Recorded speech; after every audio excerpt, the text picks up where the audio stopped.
Kembali kita bertemu lagi, mungkin dengan cara yang tidak biasa, karena kita tidak bertatap langsung, tapi melalui video record. Tapi inilah cara Tuhan. Dan di tengah krisis pandemi virus corona ini, kita yakin dan percaya bahwa firman Tuhan tetap masih bisa disampaikan.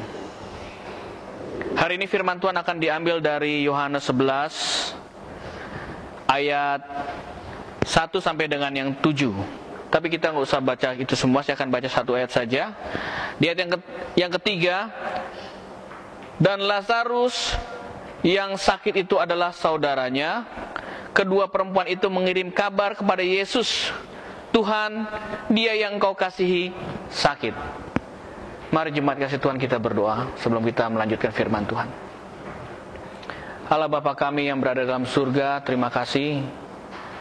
Malam hari ini Tuhan izinkan kami kembali untuk kami dapat mendengarkan firman Tuhan. Kami tahu Tuhan, walaupun dengan cara seperti ini, tapi kami yakin dan percaya bahwa firman Tuhan harus tetap disampaikan. Bapa, berkatilah hati dan pikiran kami, agar kami dapat mendengarkan firman Tuhan dengan baik. Terlebih hamba-Mu yang menyampaikan pada malam hari ini, Tuhan berkati hamba-Mu, agar firman Tuhan dapat disampaikan dengan baik. Terima kasih Tuhan, kami serahkan firman Tuhan ini ke dalam tangan kuasa-Mu. Di dalam nama Tuhan kami Yesus, kami telah berdoa dan mengucap syukur. Amin. Sebelum kita melanjutkan, saya akan memperkenalkan diri saya dulu. Mungkin sudah jemaat GBII, Gereja Baptis Independen Indonesia Anugerah, sudah mengenal saya. Mungkin untuk yang lain, kalau yang belum mengenal, saya akan memperkenalkan diri. Nama saya Bapak Robert. Dan ini adalah video record khusus untuk Gereja Baptis Independen Indonesia Anugerah yang beralamat di Pondok Aren. Dan hari ini kita akan membahas mengenai Lazarus dibangkitkan. Saya yakin dan percaya bahwa saudara-saudara pada saat sekarang ini mungkin banyak berdoa. Kita mengalami pandemi virus corona. Saya yakin dan percaya sudah banyak, mungkin bukan hanya kita, mungkin di seluruh dunia berdoa kepada Tuhan, meminta kepada Tuhan. Entah berbagai macam agama pun berdoa. Saya yakin dan percaya itu terjadi. Dan hari ini kita akan membahas tentang Lazarus dibangkitkan.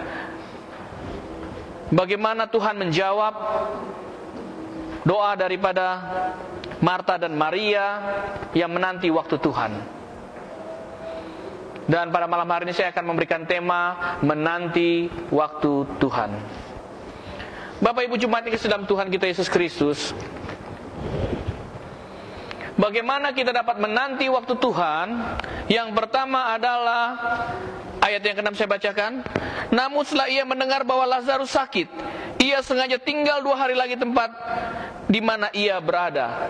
Yang pertama, bagaimana kita menanti waktu Tuhan adalah ada waktu Tuhan. Kalau kita baca di ayat yang ke-6,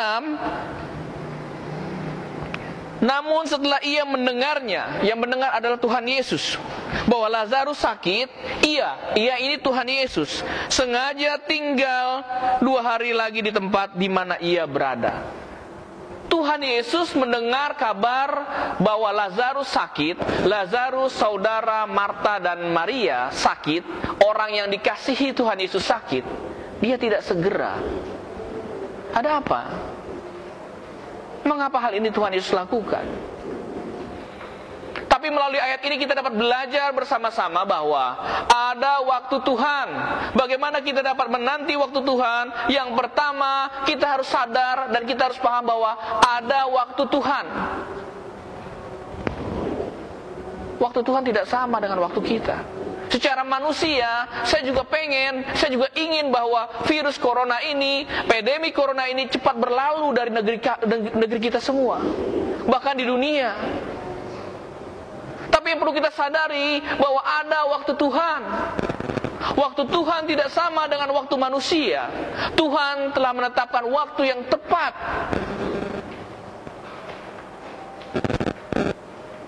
Bapak Ibu jemaat kasih Tuhan, kita harus menyadari bahwa ada waktu Tuhan.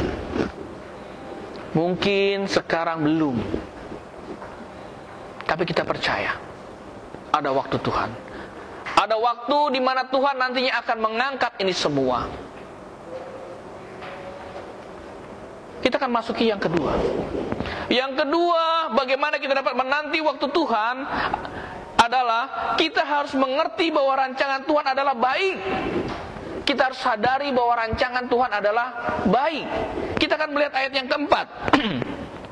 Ketika Yesus mendengar kabar itu, ia berkata, penyakit itu tidak akan membawa kematian, tetapi akan menyatakan kemuliaan Allah. Sebab oleh penyakit itu, anak Allah akan dimuliakan. Bapak Ibu jemaat kasih dalam Tuhan, di dalam cerita ini, ketika Yesus mendengar kabar bahwa Lazarus sakit, ia berkata bahwa penyakit itu tidak akan membawa kematian. Walaupun ia sudah menunda 2 hari, tapi Tuhan sudah mengetahui, sudah menyatakan hasil akhir daripada sakitnya Lazarus. Dia tidak akan mati. Begitu juga kita semua, Bapak Ibu jemaat kasih Tuhan. Kita harus mengerti bahwa rancangan Tuhan adalah baik.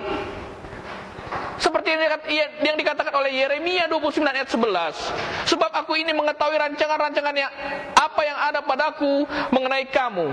Demikian firman Tuhan, yaitu rancangan damai sejahtera dan bukan rancangan kecelakaan, untuk memberikan padamu hari depan yang penuh harapan. Jadi ada rancangan Tuhan yang baik yang harus kita ketahui, bahwa pandemi virus corona ini, di balik semua ini ada sesuatu yang baik yang telah Tuhan rencanakan untuk kita orang percaya. Allah tidak akan pernah merancangkan hal yang tidak baik. Lazarus adalah orang yang dikasihi Allah, sama seperti kita, orang yang dikasihi Allah. Allah tidak pernah merancangkan sesuatu yang jahat. Allah merancangkan damai sejahtera untuk kita semua. Jadi Bapak Ibu jemaat kasih dalam Tuhan, kita harus mengetahui bahwa hasil akhir daripada virus corona ini seperti halnya Lazarus. Tuhan telah menyatakan Lazarus tidak akan mati. Hasil akhir dari virus corona ini Tuhan akan angkat untuk kita semua. Kita harus yakin dan percaya. Yang ketiga, kita lanjut yang ketiga. Bagaimana kita dapat menanti waktu Tuhan? Yang ketiga adalah percaya akan kuasa Allah. Kita akan baca di ayat yang ke-40. Ayat 40 untuk kita semua. Jawab Yesus, bukankah sudah kukatakan kepadamu, jikalau engkau percaya, engkau akan melihat kemuliaan Allah. Bukankah sudah kukatakan kepadamu, kalau engkau percaya, engkau akan melihat kemuliaan Allah. Memang ada ketidakpercayaan dari Marta dan juga orang-orang Yahudi yang ada di sana, karena memang Lazarus sudah 4 hari di dalam kubur. Tapi firman Tuhan mengatakan bahwa jawab Yesus, bukankah sudah kukatakan kepadamu, jikalau engkau percaya, engkau akan melihat kemuliaan Allah. Yang ketiga, bagaimana kita dapat menanti waktu Tuhan adalah kita percaya akan kuasa Allah. Kita percaya bahwa virus corona ini akan segera berakhir. Kita percaya bahwa kesulitan ekonomi yang kita alami sekarang ini akan segera berakhir. Dan kita percaya bahwa Tuhan tetap melindungi kita. Kita percaya bahwa Tuhan tetap memelihara kita. Ada kata percaya. Ini yang harus kita pahami dalam menanti waktu Tuhan. Ada hal-hal yang harus kita ingat. Yang pertama, kita ingat bahwa ada waktu Tuhan. Dan yang kedua, kita mengerti bahwa rancangan Tuhan adalah baik. Dan yang terakhir, kita harus percaya. Bapak Ibu jemaat kasih Tuhan,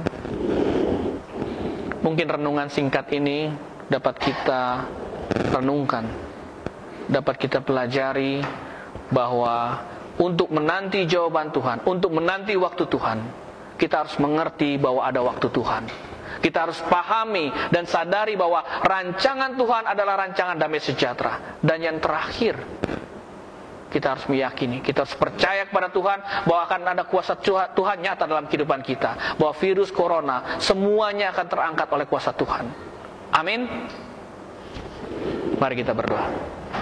Allah Bapa kami yang berada dalam surga, terima kasih Bapa. Malam hari ini kami telah mendengarkan firman Tuhan. Kiranya Tuhan berkati kami semua agar kami dapat mendengarkan, dapat merenungkan firman Tuhan ini dengan baik. Terlebih dapat menguatkan hati kami di dalam masa sulit ini. Kami percaya Tuhan, ada waktu Tuhan. Kami percaya Tuhan, rancangan-Mu rancangan yang baik. Dan yang terakhir, kami harus percaya bahwa Engkau memiliki kuasa dalam hidup kami.